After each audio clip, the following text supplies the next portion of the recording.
আসসালামু আলাইকুম এভরিওয়ান, তোমার দেওয়া অপবাদ গল্পের 10 নম্বর পার্ট। তো বেশি কথা না বলে চলুন শুরু করা যাক। পরের দিন যখন অফিসে গেলাম তখন সবাই আমাকে রেসপেক্ট করছে, কেননা এখন আমি তাদের বস। দিনগুলো ভালো মতোই কাটতে থাকে। এভাবে আমাদের ফাইনাল পরীক্ষাও শেষ হয়ে যায়। বলে রাখা ভালো, আমি মোটামুটি 100 সদস্যের একটা গ্যাং তৈরি করে ফেলেছি। কেননা আমাদের কোম্পানি যেহেতু এ দেশের টপ, তাই আমি গ্যাংটা তৈরি করেছি। তবে এ ব্যাপারে কেউ জানে না, এমনকি আমার কাছে যারা কাজ করে তাদের একজন ছাড়া বাকি কেউ আমাকে চিনে না। আর এই গ্যাংয়ের লিড সেই দেয়, তার নাম আরিয়ান। আর আরিয়ানই আমাকে চিনে, শুধু খারাপ কোনো কাজে তারা নেই। সকলে অনেকটা খেটে খাওয়া পরিবারের ছেলে বা অনাথ, তাই তারা বিশ্বাসঘাতকতা করবে না, এটা আমার বিশ্বাস। তবে একবার অনন্যার বাবার সাথে দেখা হয়েছিল। আমি অনন্যার কথা বলেছি। আমি বলি, আঙ্কেল, আমি অনন্যাকে বিয়ে করতে চাই। আপনি চাইলে আমার বাবা মাকে আপনার বাড়িতে পাঠাবো, যদি আপনি কিছু মনে না করেন। আঙ্কেল মনে মনে হেসে, না, তা কখনো সম্ভব নয়, কেননা আমি আমার বন্ধুর ছেলের সাথে অনন্যার বিয়ে ছোট থেকে ঠিক করে রেখেছি। এখন আমাদের কিছু করার নেই। আমি ওনার কথা শুনে স্তব্ধ হয়ে গেলাম। আমার কাছে কেন যেন নিজেকে খুব ভাগ্যবান মনে হচ্ছে, কেননা আমার সাথে সবসময় এমন হয়। ওদিকে অনন্যার বাবা অনন্যার অবস্থা দেখে আমার কথা বলে দিয়েছেন, যে কারণে এখন সে আগের মতোই আছে, শুধু আমারই অজানা। এদিকে বাবা আমার বিয়ের ব্যাপারে আলোচনা করছেন মার সাথে। এদিকে আমাদের কোম্পানি থেকে ও অনন্যাদের কোম্পানি থেকে বের করে দেওয়া কর্মকর্তারা কিভাবে একত্র হয়েছে তা আমার অজানা। আজকে অফিসে যাচ্ছি, কিছু লুক নেওয়া হবে, এজন্য আমি ফাইলগুলো দেখছিলাম, তখন 3টা নাম দেখে আমার চোখ আটকে গেল। আর তাদের জন্য আমি বিশেষ কাজের ব্যবস্থা করলাম, কেননা তারা 3জন হলো রাহাত, মেহেদি আর হাসিব, সেই পুরনো বন্ধুগুলা। আরও যে কয়জন ইন্টারভিউ দিবে তাদের ইন্টারভিউ কক্ষে পাঠিয়ে দেওয়া হলো। এদিকে পিএনকে দিয়ে ওই 3জনকে আমার রুমে পাঠিয়ে দিতে বললাম। যদিও ওদের সাথে মাঝে মাঝে আমার দেখা হয়েছে, কিন্তু আমি এখনকার সিও তা বলিনি। শুধু বলেছি অন্য একটা কোম্পানিতে কাজ করি। 3 হারামি বন্ধু, স্যার আসতে পারি? আমি বললাম, হ্যাঁ আসতে পারেন। আমি মুখে রুমাল বেঁধে নিয়েছিলাম, যে কারণে তারা কণ্ঠ অনুধাবন করতে পারেনি এবং চেয়ারটা উল্টো দিকে ঘুরে থাকায় আমাকে দেখতে পারেনি। আচ্ছা, আমি আপনাদের জন্য স্পেশাল কাজের ব্যবস্থা করেছি, যেন আমার পাশে সব সময় থাকতে পারেন। আমি কেনই বা আপনাদের এখানে দিলাম বলতে পারেন? তারা বলল, আমরা এখানে কাজের জন্য সব করতে পারবো। আমি বললাম, আর আপনাদের তো এখানে চাকরি করার ইচ্ছা অনেক আগে থেকেই। আমার কথা শুনে তারা অবাক চোখে বলল। তারা বলল, আপনি জানলেন কিভাবে? আমি রুমালটা খুলে তাদের দিকে তাকালাম। তারা বলল, তুই এখানে? তুই না অন্য একটা কোম্পানিতে চাকরি করতি, কেমনে কি? আমি বললাম, না, এটা আমার কোম্পানি। তোদের জন্য যে সারপ্রাইজটা রেখেছিলাম তা কেমন উপভোগ করলি? 3জন বলল, মামা তুই একেবারে পাক্কা খেলোয়াড়। তারপর আমি তাদের আমার স্পেশাল অ্যাসিস্ট্যান্ট পদে চাকরি দিলাম, যেন আমার সাথে থাকতে পারে। এভাবে কাটতে থাকে দিনগুলো। এখন বাবা আমাকে বিয়ের কথা বলছে। বাবা বলে, তোমার জন্য একটা মেয়ে দেখেছি, তার সাথে তোমাকে অনেক মানাবে, তুমি চাইলে তার ফটো দেখতে পারো। আমি বললাম, না বাবা, দেখা লাগবে না, তোমাদের পছন্দই আমার পছন্দ, যার সাথে বিয়ে দিবে তাকে আমি মেনে নেব। বাবা বলল, এই না হলে আমার ছেলে? বাবা মুচকি হেসে স্থান ত্যাগ করলেন। সেই হাসিতে কিছু রহস্য আছে, যার কারণ আমি জানি না, তবে আপনারা অবশ্যই জানেন। আমি বাবাকে অনন্যার কথা বলতে গিয়েও পারিনি, কেননা আঙ্কেল আমাকে তার ছেলের মতো করে ভালোবাসতেন। কিন্তু তার দেওয়া তার বন্ধুর কথা তো আমি নিজ হাতে ভাঙতে পারি না। নীরবে বয়ে যাবে সব কান্না। কেন আমার সাথে এমন হয় সব সময়? যাকে প্রথমে ভালোবেসেছি তাকে চিনতে না পেরে বাড়ি ছাড়া হয়েছি মিথ্যা অপবাদে, যেখানে তার ভুল ছিল না। অযথা আমি তাকে ঘৃণা করেছি, আর এখন সে আমার মায়ের ত্যাগ করে অন্য কোথাও। এরপর যখন অনন্যাকে পেলাম তখন সে হবে অন্য কারো। ছোটবেলায় হারিয়েছি বাবা, জ্যাঠা, দাদা নামক ভালোবাসাকে। যদি আপন ছিল তবুও আপন থেকে পর। এটা ভাবতে ভাবতে কখন যে চোখে পানি এসে গিয়েছে ভাবতেও পারিনি। কিছু ভালো লাগছিল না, তাই গিয়ে শুয়ে পড়লাম। মনকে বোঝালাম, যা হয় ভালোর জন্যই হয়, তার সাথে খাপ খাইয়ে চলাটাই শ্রেয়। আমি ডুব দিলাম ঘুমের অতল সমুদ্রে। প্রথম ভালোবাসা কিভাবে আমার জীবন থেকে চলে গেছে বহুদূর। ঘুরে আসা যাক 2 বছর আগে, যখন জান্নাতের লেখা চিঠি পড়ছিলাম। তারপরের দিন কি লেখা ছিল সেখানে পড়ে আসছি। আমার ফোনে একটা কল আসলো, তাকিয়ে দেখি আরাফাত ফোন দিয়েছিল। কিছু না ভেবে ফোনটা রিসিভ করলাম। আমি বললাম, আরাফাত বল, কেমন আছিস? আরাফাত বলল, আমি ভালো আছি, কিন্তু এদিকে খবর জানিস তুই? আমি কিছুটা উত্তেজিত হয়ে, কেন, কি হয়েছে? আরাফাত বলল, জান্নাত আর নেই। ওর কথা শুনে আমি বসে পড়লাম। ঠিক যে ভয়টা পাচ্ছিলাম তাই হলো। আল্লাহ কেন আমাকে এমনটা দেয়? একটা মিথ্যার জন্য সবকিছু হারিয়েছি, এখন তাকেও। আমার চোখ দিয়ে কয়েক ফোঁটা অশ্রু গড়িয়ে পড়ল। না, আমাকে শেষ বিদায়টা দিতে হবে। তাই দেরি না করে আমি আর জয় মারিয়া বেরিয়ে পড়লাম চিরচেনা গন্তব্যের উদ্দেশ্যে। সাথে আমার বিশ্বস্ত লোক, যে আমার গ্যাং লিড দেয়, সে আর অন্য 3জন। ওপর দিকে আমার দিকে নজর করে থাকা আরো কেউ পিছু নিয়েছে তা আমরা জানি না। চিঠিতে কি ছিল এখন বলি। সুপ্রিয় আবির, আমি জানি তুই আমাকে অনেক ভালোবাসতি, আর আমিও তোকে অনেক ভালোবাসতাম, কিন্তু দেখ একটা ঝড়ে সবকিছু শেষ। এখন তোকে বলি সেদিন আমার সাথে কি হয়েছিল। সেদিন তুই যখন বাসায় ছিলি না, তোর ভাই আমাকে জোর করে শারীরিক সম্পর্ক করতে বলে, কিন্তু আমি রাজি হইনি তখন প্রথমে। তখন তোমার ভাই বলে, তুমি যদি আমার সাথে শারীরিক সম্পর্ক না করো তাহলে তোমার ভালোবাসাকে চিরদিনের জন্য হারাতে হবে, যার কারণে দায়ী থাকবে তুমি। তখন আমি শুধু তোর কথা ভেবে রাজি হয়ে যাই। আমার জীবনের থেকেও আমি তোকে বেশি মূল্য দিয়েছি, কিন্তু আমি তোকে বলতে পারিনি শুধু তোকে বাঁচানোর জন্য, কেননা তোকে আমি ভালোবাসি। এরপর দেখ, তোর সাথে আরো কয়েকবার দেখা হলো, আমি কিছুই বলতে পারিনি, কেননা তখন আমার প্রতি তোর শুধু ঘৃণা ছিল, আর তুই শুনতেও চাসনি।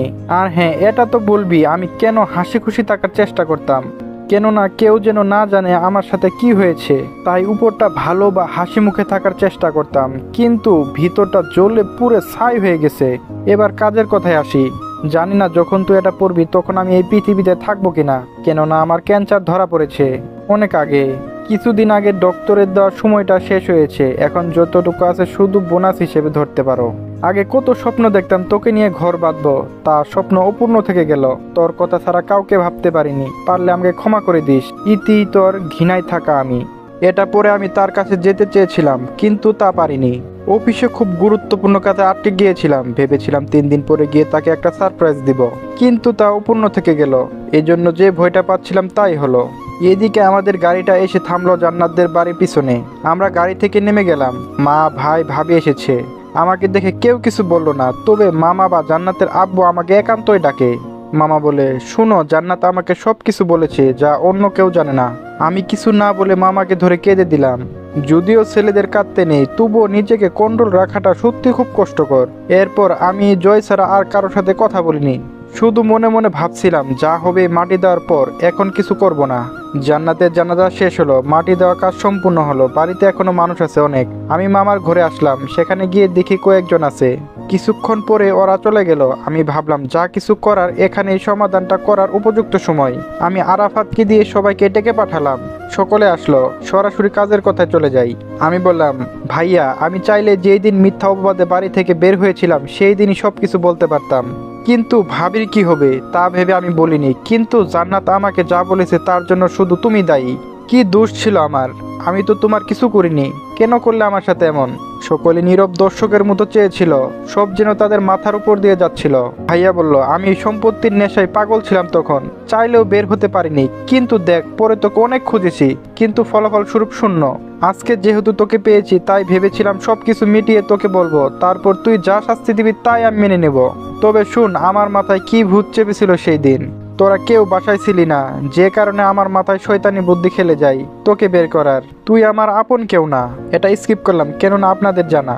তাই জান্নাতকে অস্ত্র হিসেবে ব্যবহার করেছি। এরপর তুই সব জানিস। পরে আমি বুঝেছি টাকা জীবনে কিছু না। যদিও আমি বাসায় বলিনি, কিন্তু আমি তোকে অনেক খুঁজেছি। এখন তুই আমাকে যে শাস্তি দিবি তাই আমি মেনে নেব। এমন সময় গুলির শব্দ হলো। কিছু বুঝে ওঠার আগেই আরিয়ান এবং তার সাথে থাকা 3 জন শব্দের দিকে 5-6টা গুলি ছুড়ল। এবার বুঝিয়ে বলি। যখন ভাইয়ার কথা বলা শেষ তখন দেখলাম অপরিচিত 3 জন লোকের মধ্যে একজন আমার দিকে গুলি ছুঁড়েছে। তাই আমাকে বাঁচাতে গিয়ে ভাইয়ের ডান হাতে বাহুতে গিয়ে লাগে। ভাইয়া কিছুটা শব্দ করে উঠলেন। ঠিক তখনই গুলির শব্দে উদ্দেশ্য স্থানে আরিয়ান এবং তার সাথে থাকা 3 জন ওদিকে গুলি ছুঁড়ে ওই 2 জনের নিথর দেহটা মাটিতে লুটিয়ে পড়ল। আরেকজন মারা যায়নি এখনো, তাই তাকে কিছু জিজ্ঞাসা করার পূর্বে জ্ঞান হারিয়ে ফেলে। দেরি না করে ভাইয়া এবং তৃতীয় ব্যক্তিকে নিয়ে চললাম হাসপাতালের উদ্দেশ্য, কিন্তু দুঃখের বিষয় হলো যাত্রাপথে সে মারা গেল। আমি অনেকটা চিন্তায় পড়ে গেলাম, কেননা কে আমাকে মারতে চাই। ওদের 3 জনের সবাই আমার অচেনা, তবে কে এরা? নাকি আমার জন্য এর থেকেও ভয়ঙ্কর কিছু অপেক্ষা করছে? আমি পড়ে গেলাম ভাবনার জগতে। অপরদিকে যারা আমাকে মারতে পাঠিয়েছিল তারা ভাবছে ওর সাথে থাকা সিকিউরিটি মেরেছে ওদের, নাকি অন্য কেউ। আমাদের তাকে শেষ করাটা আরো কঠিন হয়ে গেল। সব চিন্তা রেখে আমি ভাইয়াকে নিয়ে ভাবলাম, ভাইয়া যেহেতু আমাকে বাঁচানোর জন্য নিজেকে বিলিয়ে দিয়েছে, তাই ভাইয়া এখন কিছুই করতে পারে না। ভাইয়া তো তার ভুল বুঝতে পেরেছে, তাকে আমি ক্ষমা করে দিব। এটাই ভালো হবে, ভুল মানুষেরই হয়। আর ভাইয়া তো নিজের ভুলটা বুঝতে পেরেছে। ডাক্তার বলল রোগীর জ্ঞান ফিরেছে, তাকে দেখে আসেন। একে একে সবাই গেল, সবার শেষে আমি। এখন রুমে আর কেউ নেই, আমি আর ভাইয়া। ভাইয়া বলল, আমাকে ক্ষমা করে দে, আমি বুঝতে পেরেছি, না হলে শাস্তি দে। আমি ভাইয়াকে জড়িয়ে ধরলাম আর কেঁদে দিয়ে আমি তোমাকে ক্ষমা করে দিয়েছি। এদিকটা ঠিক করে আমি চলে আসলাম। ভাইয়া সহ সবাই বাড়িতে চলে গেল। এখন প্রতিদিন ভাইয়ার সাথে আমার কথা হয়। এদিকে বাবা আমাকে বিয়ের কথা যে বলেছিলেন, আমি মেয়েকে দেখিনি। আজকে আমার বিয়ে, পুরো বাড়ির লোকজনের সমারোহ, আমার আত্মীয় স্বজনে ভরপুর। আম্মু, ভাই, ভাবি, মামা, মামি, আরাফাত আসছে। আমরা বরপক্ষ থেকে অনন্যার বাড়ির উদ্দেশ্য না গিয়ে একটা কমিউনিটি সেন্টারের উদ্দেশ্য। কেননা অনন্যার সাথে যে আমার বিয়ে তা আমি এখনো জানি না, তবে বন্ধুগুলো সব জানে। তাই তারা সারপ্রাইজের জন্য অনুষ্ঠান করেছে কমিউনিটি সেন্টারে। আমি সেখানে গিয়ে দেখি বাবা কথা বলছেন অনন্যর বাবার সাথে, কিন্তু এটা দেখে একটু অবাক হয়নি, কেননা বাবার ব্যবসায়িক বন্ধু উনি। তবে তাকে দেখে অনন্যার কথা মনে পড়তেই বুকটা কেমন যেন করে উঠল। আমি সহ আমার বন্ধুরা নির্দিষ্ট জায়গায় গিয়ে বসে পড়লাম। কিছুক্ষণ পরে বিয়ের কাজ শুরু হবে। এর মাঝে 3 জন সহ আরো কয়েকজন হাতে গান নিয়ে ভিতরে প্রবেশ করলো। আমি মুখের ভয়ের ছাপ দেখিয়ে মনে মনে কিছুটা হাসতে লাগলাম। ওরা প্রবেশ করার পর যখন আমার লোকেরা গুলি ছুড়বে, তখন আরিয়ান যা করে, 3 জনের একজন, যাদের কাছে গান আছে ফেলে দাও, না হলে একজনও বাঁচতে পারবে না। আমার লোকজন সব গান ফেলে দিল। এই 3 জন আর কেউ নয়, যাদের আমি বের করে দিয়েছিলাম তারা। আমাদের অফিস থেকে 2 জন আর অনন্যার বাবার ম্যানেজার। একজন বলল, এই দিনটার জন্য অপেক্ষা করছি, আজকে তোকে শেষ করব। আমাদের অনেক বড় ক্ষতি করেছিস। এদিকে আমার শেরওয়ানির পকেট থেকে পিস্তল বাহির করে আমি শুট করলাম। সাথে সাথে যে কয়জন ছিল 3 জনের আশেপাশে, তাদের দেহটা মাটিতে লুটিয়ে পড়ল। তারা অবাক হয়ে আমার দিকে তাকালো। আমি আগেই জানতাম আমার সাথে এমন কিছু একটা হবে, তাই আগে থেকে সব কিছু রেডি করে রেখেছিলাম। তখন তাদের দেহটা মাটিতে লুটিয়ে পড়ল। আমি যে একটা গ্যাং চালাই এটা এখনো কেউ জানে না। তারা যখন জিজ্ঞাসা করেছিল, তখন আমি তাদের সিকিউরিটি বলে চালিয়ে দিয়েছিলাম। এদিকে বিয়ের কাজ শুরু হলো। কাজী বিয়ে পড়ালেন, কিন্তু এখনো আমি আমার জীবন সঙ্গীকে দেখতে পেলাম না। গাড়িতে দেখার কোনো ইচ্ছা ছিল না, তাছাড়া ভিতরে লাইট অফ ছিল। গাড়িটা এসে থামলো আমাদের বাড়িতে। বউকে নিয়ে গেল আমার রুমে, আমি ছাদে বন্ধুদের সাথে। রাহাত বলল, আর কতক্ষণ থাকবি, তোর জন্য তো একজন অপেক্ষা করছে। জয় বলল, ভিতরে গিয়ে আবার যেন চমকে না যাস, বেঁচে থাকলে কালকে দেখা হবে। ছাদ থেকে নিচে নামিয়ে আমাকে রুমে দিয়ে গেল তারা। লাইটটা অন ছিল। আমি গিয়ে খাটের পাশে বসে পড়লাম। খাটে গিয়ে যখন তার দিকে তাকালাম, তখন তো আমি চমকে গিয়ে 2 হাত পিছিয়ে গেলাম। অনন্যা তুমি? অনন্যা বলল, কেন, অন্যজনকে আশা করছিলেন নাকি? আমি বললাম, না মানে অন্য কারোর সাথে না তোমার বিয়ের হওয়ার কথা ছিল? অনন্যা বলল, কিন্তু ওটা তুমি, আর আমার বাবার বন্ধু তোমার বাবা। কেমন যেন সব গুলিয়ে যাচ্ছে। আমি অঙ্ক মিলাতে পারলাম না। সবার অঙ্ক মিলে আমার অঙ্ক মিলে না কেন? অনন্যা হেসে হেসে বলল, অঙ্ক পরে মিলিয়ে নিও, এখন নামাজটা পড়ে নাও। পরের দিন সকালে অনন্য গোসলের পর একটা কামিজ পরে আয়নার সামনে বসে আছে। আমাকে গোসল করতে বলল। আমি ফ্রেশ হয়ে নিচে এসে দেখি সবাই বসে আছে। বাবা বলল, সারপ্রাইজটা কেমন হলো? আমি বললাম, খুব ভালো, তবে আরেকটু হলে গেছিলাম। আমার কথা শুনে উচ্চস্বরে হেসে দিল সবাই। শুরু হলো আমার দুষ্টু মিষ্টি সংসার, আর সমাপ্তি হলো আরেকটা গল্পের। আবার আপনাদের মাঝে আসবো নতুন কোনো রূপে, নতুন কোনো গল্প কাহিনী নিয়ে।